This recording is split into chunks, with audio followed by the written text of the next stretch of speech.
Та до кінця місяця ось такий аргонодуговий апарат на постійному струмі. 180 А він має, 13 740 буде коштувати.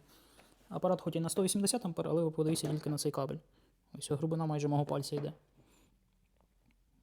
На 2,5 квадрати. Апарат має стандарт циклограма заварювання, продувка до заварювання, токи наростання з часом, піковий ток, базовий ток та токи спаду. По налаштуванням ось двохтактний, чотирьохтактний, спот режим є, налаштування нашого пульс режиму, герцовки та співвідношення напівхвиль. Має ММА режим, переключення на стандартний постійний струм та струм з пульсації.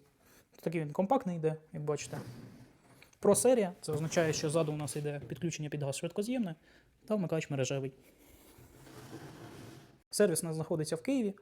Ми є офіційними імпортерами обладнання JASIC в Україні. В комплекті до апарату йде стандартний пальник 26-й, 4-метровий та клемомаса 3-метрова. Трішки розхідника, інструкція, гарантія, сам апарат.